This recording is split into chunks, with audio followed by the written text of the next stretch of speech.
اگر آپ چاہیں تو صفا پہاڑ ان کے لیے سونا بنا دیا جائے، لیکن پھر ان میں سے جو کفر کرے گا میں اسے ایسا عذاب دوں گا کہ جہان والوں میں سے کسی کو ایسا عذاب نہ ہوگا۔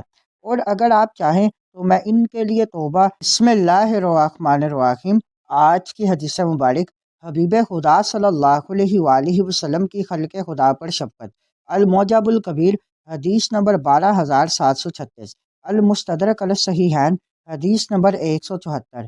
حضرت عبداللہ بن عباس رضی اللہ تعالیٰ عنہما نے فرمایا، قریش نے نبی اکرم صلی اللہ علیہ وآلہ وسلم سے کہا، اپنے رب سے دعا کیجیے کہ وہ صفا پہاڑ کو ہمارے لیے سونا بنا دے۔ اگر وہ ہمارے لیے سونا بن گیا تو ہم آپ کے پیروکار بن جائیں گے۔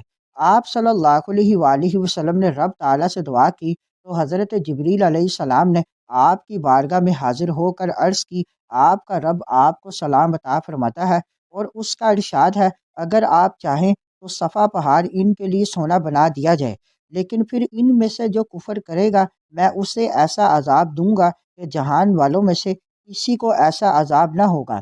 اور اگر آپ چاہیں تو میں ان کے لیے توبہ اور رحمت کا دروازہ کھول دیتا ہوں۔ آپ صلی اللہ علیہ وآلہ وسلم نے جواب دیا، توبہ اور رحمت کا دروازہ کشادہ فرما دے۔ نبی صلی اللہ علیہ وآلہ وسلم کی شفقت کا عظیم مظہر۔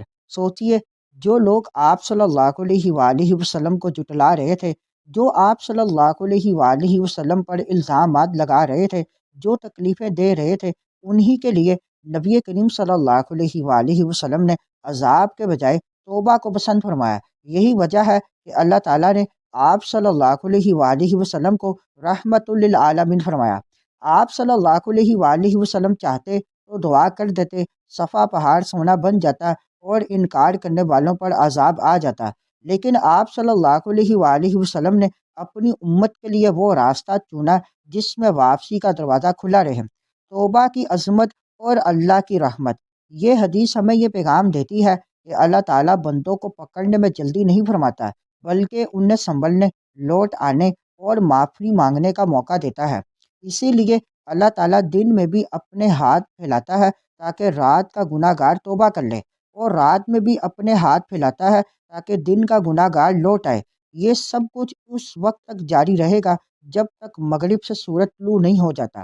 ہمارے لیے سبق، اگر نبی کریم صلی اللہ علیہ وآلہ وسلم جیسے رحمت والے نبی نے گناہ گاروں کے لیے توبہ کا دروازہ پسند فرمایا تو ہمیں بھی مایوس نہیں ہونا چاہیے۔ گناہ کتنے ہی بڑے کیوں نہ ہوں، غلطیاں کتنی ہی زیادہ کیوں نہ ہوں، جب تک سانس باقی ہے توبہ کا دروازہ کھلا ہے۔ بس شرط ایک ہے، سچی ندامت، دل سے رجوع اور آئندہ گناہ چھوڑنے کا پختہ ارادہ۔